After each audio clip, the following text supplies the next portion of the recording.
제가 지난번에 그 팀 켈러 목사님이 소천하셨다고 얘기하면서 말씀을 드린 게 있는데, 이 책이, 지금 보시는 책이 췌장암 투병 중에 팀 켈러 목사님이 쓰신 책입니다. 부활을 입다입니다. 이 책에서 이 켈러 목사님은 부활은 역사적 사건이며 부활은 성경 전체를 이해하는 열쇠이자 영적 원리라고 말합니다.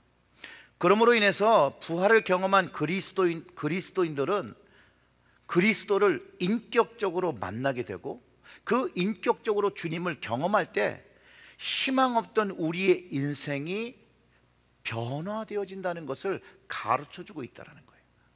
오늘 본문 말씀에서도 사울이 주님을 만날 때 그가 땅에 엎드려지면서부터 그는 변하기 시작합니다. 그리고 성경은 그의 변화의 과정들을 기록하고 있습니다. 사울이 주님을 만난 그 이야기를 통해서 우리 역시도 주님을 만나며 겪게 되는 변화에 대해서 오늘 이야기 나누기를 원합니다. 부활하신 주님을 만난 사람들은 모두 다르죠. 그리고 주님을 만나는 방법도 조금씩 다릅니다. 그러나 하나같이 그들이 변화되었다는 것을 성경은 증거하고 있습니다. 그래서 이 켈러 목사님께서 사도행전 기자가 우리에게 그 모두의 공통점을 보도록 하고 있다는 거예요. 유도한다는 거예요. 모두가 다 극적이진 않았지만, 모두가 정해진 단계를 따르지도 걷지도 않았지만, 각 경우마다 회심의 경위, 그것이 달라. 그 방법이 다르지만 결과가 똑같다라고 얘기하는 거예요. 결과가. 즉 사람들은 주님을 만나며 변화되었다라고 기록하고 있습니다. 성경을 참고하면 부활하신 예수님을 본 사람의 숫자를 고린도전서 15장 6절에 이렇게 기록합니다. 그 후에 500여 형제에게 일시에 보이셨나니 그 중에 지금까지 대다수는 살아있고 어떤 사람은 잠들었으며 라고 기록되어 있습니다. 지난주에 말씀드린 것처럼 베드로가 부활하신 주님을 만났고 성령을 받고 변화된 이야기를 하나님이 하신 것으로 선포할 때 3,000명이라는 사람이 세례를 받고자 변화되고자 하는 일이 일어났고, 그것이 교회의 시작이었음을 사도행전에 기록하고 있고 우리는 그 말씀을 나눴던 거죠. 예수님의 부활은 역사적 사건이라는 거예요. 역사적 사건. 그리고 교회가 세워지면서 유대교의 핍박이 시작됩니다. 핍박이 시작되면 제자들이 흩어지고, 그 결과로 복음이 이제 예루살렘을 넘어서 유대, 사마리아, 수리아, 안디옥까지 교회의 영향력을, 복음의 영향력이 확장되었다는 거예요. 오늘 본문에 사울이라는 이름을 가진 한 사람이 등장하죠.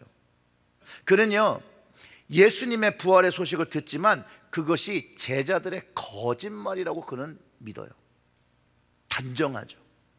그리고 그 예수님을 쫓는 사람들을 처단해야 할 무리로 규정하고 핍박을 한다는 거예요. 스데반의 순교로 시작된 이 유대인들의 핍박이 대대적으로 초대교회에 일어나고 초대교회를 향해서 일어나는 것을 오늘 본문이 담고 있어요. 그리고 그 박해의 선봉장이 누구냐? 바로 사울이라는 거예요.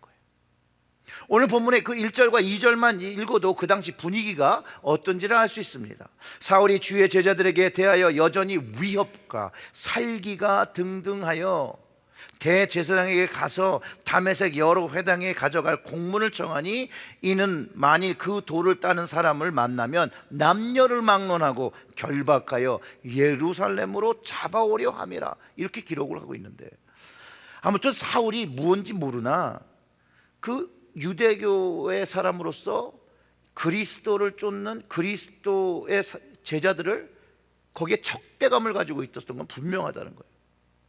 그리고 그 그리스도인들을 찬압하기 위해서 온갖 노력을 다하고 있는 거예요. 근데 그가 위협도 가하고 죽이고 싶고자 하는 그 마음을 가지고 있었다는 거예요. 죽이고 싶은 마음. 실제로 사울이요, 스데반같이 예수를 믿으며 증거하는 모든 사람들이 유대교의 이단자, 죽어야 마땅하다라고 생각하고 있었다는 거예요. 왜냐하면 성경에 그 스데반의 죽음 이후에 뭐라고 기록하고 있냐면 그 죽음을 마땅히 여겼다라고 기록하고 있어요. 그러니 다메섹에 예수를 따르는 사람들을 잡아서 뭘 하려고 했겠습니까? 핍박하려고 했겠죠. 살기를 가졌으니 뭘 하겠습니까? 죽이려고 하는 것이죠. 게다가 대제사장이 준 편지, 법적 효력을 가진 그 위임장을 가지고 그리스도인들을, 제자들을, 예수님의 제자들을 잡으러 다메섹으로 가고 있었다는 거예요. 근데 그 가는 도중 다메섹에 가까웠을 때 그가 초자연적이면서 신비한 일을 경험한다는 거예요. 사실상 그가 다메섹으로 가까워질 때 그 마음이 어떻게 되겠어요? 다메섹이 점점 가까워져, 다 왔어, 이제 내가 본때를 보여주리라 라는 마음을 먹으며 가까이 가고 있었겠죠.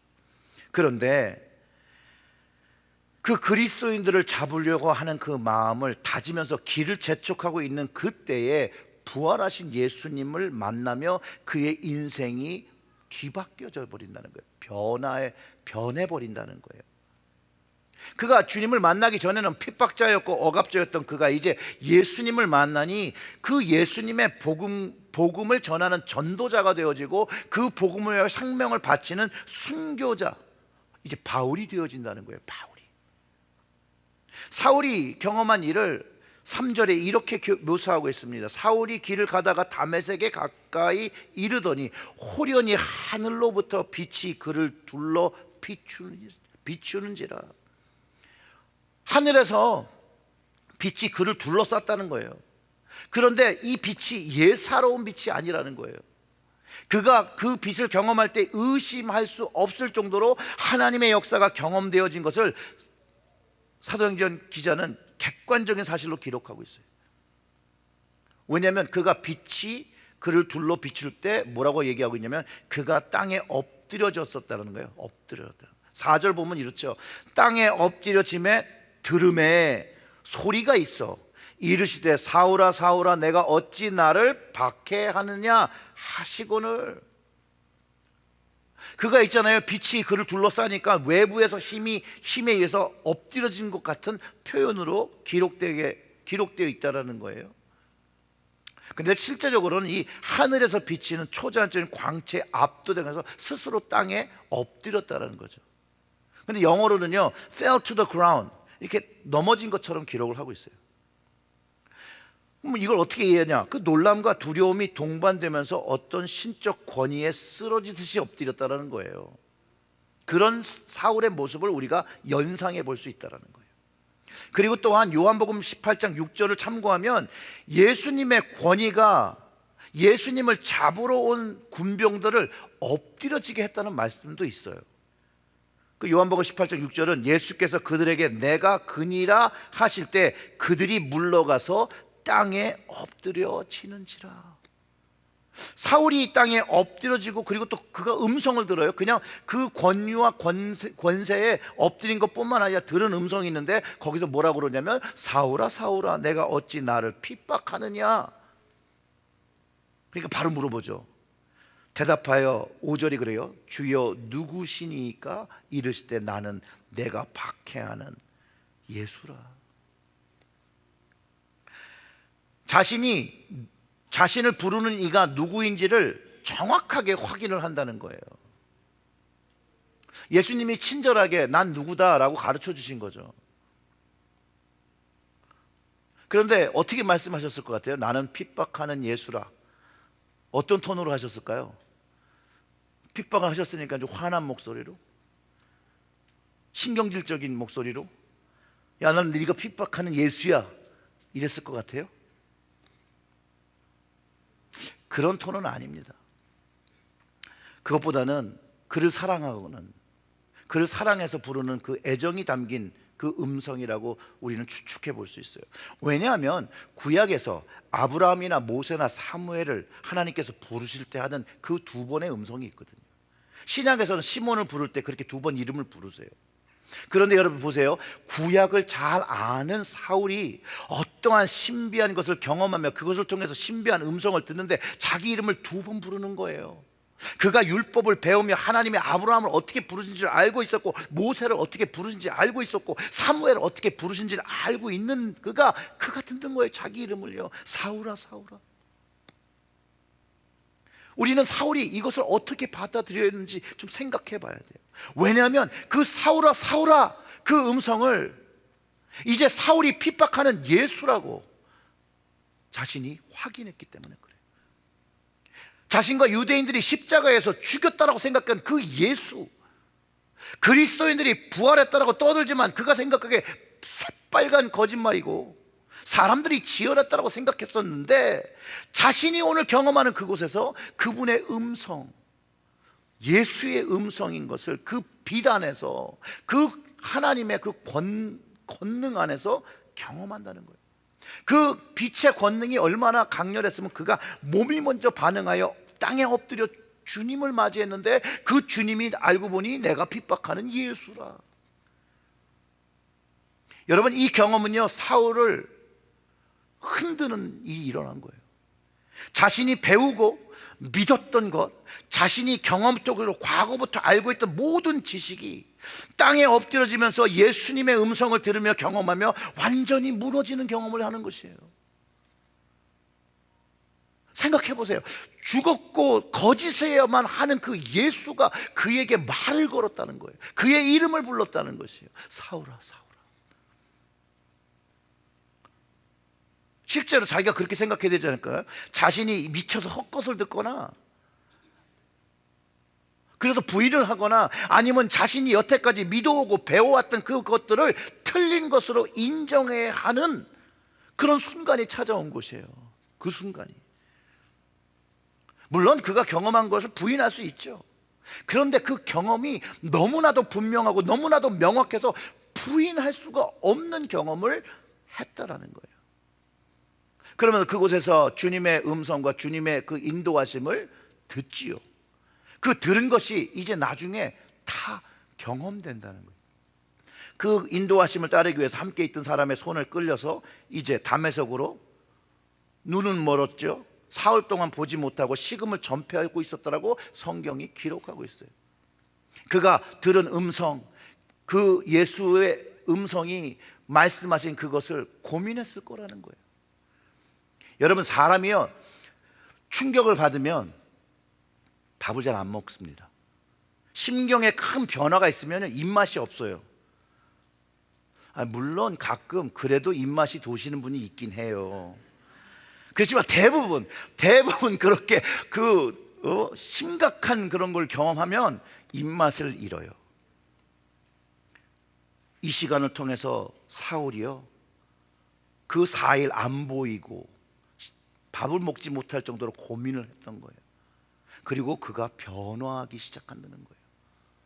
자신이 믿었던 것들을 다시 한번 생각해보고, 자기가 한 일들을 생각해보면서, 왜냐하면 예수님을 만난 만남이 너무나도 확실하기 때문에 그가 가지고 있던 율법적인 체계와 신학적인 배경과 믿음의 배경이 모두 무너져 버렸거든요. 그런데 여전히 눈이 안 보여요. 그런데 주님께서 아나니아라는 사람을 이미 준비해 놓으시고, 그가 기도해 줄 때, 그가 안수할 때 그의 눈이 다시 볼 것이라고 알려주신다는 거예요. 그리고 그 아나니아를 보내주신다는 거예요. 17절의 말씀이 바로 그거예요. 아나니아가 떠나 그 집에 들어가서 그에게 안수하여 이르되, 형제 사울아, 주 곧 내가 오는 길에서 나타나셨던 예수께서 나를 보내어 너로 다시 보게 하시고 성령으로 충만하게 하신다 하니, 즉시 사울의 눈에서 비늘 같은 것이 벗어져 다시 보게 된지라. 일어나 세례를 받고 음식을 먹음에 강건하여 지니라. 아멘. 아나니아가 그를 위해서 안수기도 해주니 그의 눈이 회복됩니다. 근데 그 회복되는 것이 성령으로 충만하게 되었다라는 거예요. 그 이후에는 우리는 이 사울의 이야기에서 배워야 할 점이 있습니다. 뭐냐면 주님의 임재, 그 예수님의 임재를 경험할 때 사울처럼 우리도 땅에 엎드려져 그분을 하나님으로 맞이해야 한다는 거예요. 하나님으로 맞이해야 된다는 거예요. 그 예수님의 권능이 우리에게 경험되어져야 된다는 거예요. 그럼 우리가 하던 일들을 모두 멈추고 주님을 경배하며 그분의 음성에 집중해야 함을, 그래야 그분의 말씀을 들을 수 있다는 걸 알게 된다는 거예요. 그분께 엎드려 그분의 말씀을 경청해야 한다는 거예요. 주님의 임재를 경험하는 것은 논리적인 것이 아닙니다. 이것은 초현실적인 경험이면서 영적인 경험이죠. 물론 다르게 경험하는 겁니다.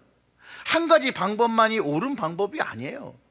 여러 가지의 방법이 있어요. 성경에서도 하나님과 주님을 만나는 방법이 다 달라요. 그러나 한 가지 중요한 거는 만나는 방법이 다를지라도, 장소가 다를지라도 그 결과가 같다는 거예요. 결과가. 모두가 예수를 그리스도로 받아들이고 주님을 하나님으로 예배하며 사는 인생이 되어진다라는 것이에요. 그리고 그 경험한 그것을 가지고 그 하나님을, 주님을 증거하는 증인의 삶을 산다는 거예요. 지금도 성령님께서 역사하시고 주님의 임재를 경험할 수 있고, 그 임재를 경험할 때 성경이 가르치는 여러 가지의 성령의 은사와 경험이 되어진다라는 거예요. 또 사람마다 받은 은혜가 다르고 체험이 다릅니다. 그러나 결과는 같다는 거예요. 하나님을 알게 되면서 하나님을 더 알고 싶어하고, 하나님을 사랑하게 되고, 하나님을 더 사랑하고 싶어하고, 그 받은 그 주님의 은혜를, 하나님의 은혜를 막 말하고 싶어하고 전하고 싶어하는 그런 사람이 되어진다는 것이에요. 이 결과는 똑같다라는 거예요. 우리가 부흥회에 모여가지고 기도하는 시간이 있을 때, 또 안수받는 시간이 있을 때 어떤 분들은 방언을 받기도 하시고, 이전에 방언을 하셨다가 지금은 잘 안 되는 분들을 다시 방언이 되기도 하고, 또 쓰러지시는 분들도 있고, 또 그 마음의 위로를 받으시는 분들도 있고, 말씀의 증거, 레마의 말씀을 받으시는 분들도 있고, 그 방법이 다를 수 있죠. 치유를 받는 분도 있죠. 방법은 다 다른데 그런 방법으로 영적 체험을 하고 나면 결과는 똑같다라는 거예요. 동일하다라는 거예요. 하나님을 더 사랑하기 시작한다는 거예요. 하나님께 더 가까이 나아가고 싶고, 주님께 더 가까이 나아가고, 주님을 더 알고 싶어하는 마음, 그리고 그 주님께서 나에게 하신 일을 내가 말하고자 하는 마음은 동일하게 된다는 거예요. 이건 성경 때부터 지금까지 동일한 거예요. 지난 부흥에 우리가 많은 은혜와 영적 체험과 치유를 경험했다고 말씀들을 많이 하셨습니다. 그래서 제가 간증문을 좀 써서 내시라 그랬더니 그 간증문은 별로 안 내시더라고요. 근데 그 간증을 하는 거 굉장히 중요합니다. 왜냐하면 내가 받은 은혜를 체계적으로 생각하고 체계적으로 써서 언제든지 그 이야기를 다른 사람들에게 전해줄 수 있는 거죠. 물론 덕스럽게 하는 것이죠. 자랑하는 것이 아니잖아요. 영적의 교만에 빠지면 그 받은 것이 헛된 것이 돼버리거든요. 하나님을 잘 전하기 위해서 겸손한 마음으로 내가 받은 은혜를 전할 때 그것을 듣는 이들이 나도 그런 하나님을 만나고 싶다, 그런 경험을 좀 했으면 좋겠는데, 그런 마음이 열리는 거잖아요. 근데 그 중에 하나가 있는데요, 제가 짧게 소개를 해드릴게요. 이분은 부흥회를 기도로 준비하려고 했지만 스스로 생각하기에 기도를 충분히 하지 못하고 준비가 되지 못해서 좀 마음이 그러셨대요. 그런데 이번 집회를 놓고, 그 부흥회를 놓고, 우리 표가 성령의 임재를 경험하는 교회니까 그 표를 마음에 두고 성령님 이번 부흥회 때 보여주시고 듣게 하시고 느끼게 해주시라고 기도를 했다고 합니다. 그리고 그분의 간증이 이렇게 돼요. 갈급한 마음에는 턱도 없이 부족한 기도로 늘 주님의 용서만을 구하며 회개합니다. 주님은 우리가 원하는 방법이 아닌 주님의 방법으로 필요할 때 우리에게 보여주시고 만나주시고 은혜를 부어주시는 주님이심을 다시 한번 알게 된 그런 부흥이었습니다. 새벽 예배를 보러 가는 길에 갑자기 허리 통증이 생겨서 어정쩡한 자세로 앉아 말씀을 들었습니다. 기도를 받으러 나갈 수 있을까 하고 잠깐 주춤하다가 간절한 마음과 성령님이 함께 하신다는 확신으로 나아가 기도를 받았습니다. 근데 가장 제가 원치 않는 방법으로 만나주시는 주님, 목사님께서 걱정하지 말라고 하신 말밖에 멍하니 아무 생각이 나지 않았던 순간들, 너무 가볍게 살포시 쓰러진 느낌, 잠시 누워있다가 내가 왜 여기 누워있지 하며 일어나 보니 엉거주춤의 걸음이 아닌 가볍게 제자리로 돌아와 앉았습니다. 이리저리 움직여 보아도 통증은 없고 뭔가 말끔히 씻긴 듯 몸과 마음이 가벼워졌어요. 성령님이 만져주시고 보여주시고 느끼게 해주심이 틀림없는 순간이었습니다. 그 성령님을 날마다 체험하는, 그것을 전하는 제가 되기를 기도합니다. 아멘. 사울을 만나주신 방법, 우리를 만나주시는 방법은 달라요. 달라도 돼요. 다를 수도 있어요. 그러나 주님이 만지시니 변화와 치유를 경험한다는 것은 분명하다는 거예요. 그리고 주님께서 나에게 하신 일을 전하려고 하는 그 마음, 사울과 같은 마음이 되는 것이에요. 주님을 만난 사람들의 마음이에요.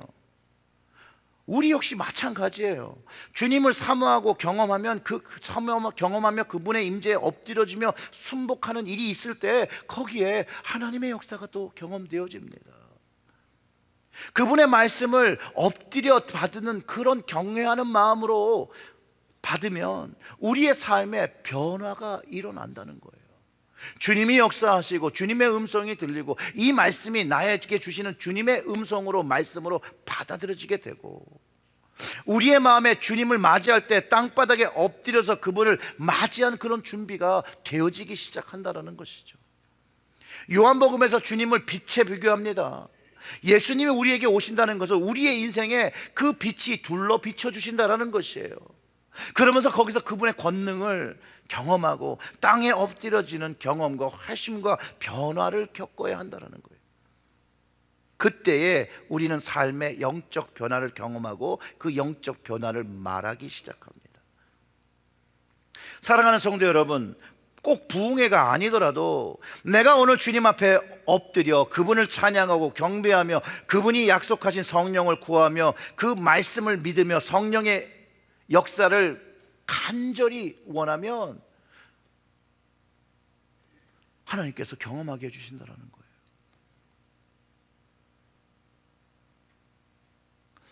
(10월) 첫째 주 금요일부터 주일까지 부흥회가 잡혀 있습니다. 이번 부흥회는 성령 집회로 준비하고 있어요. 여러분, 지금부터 기도하며 준비하십시오.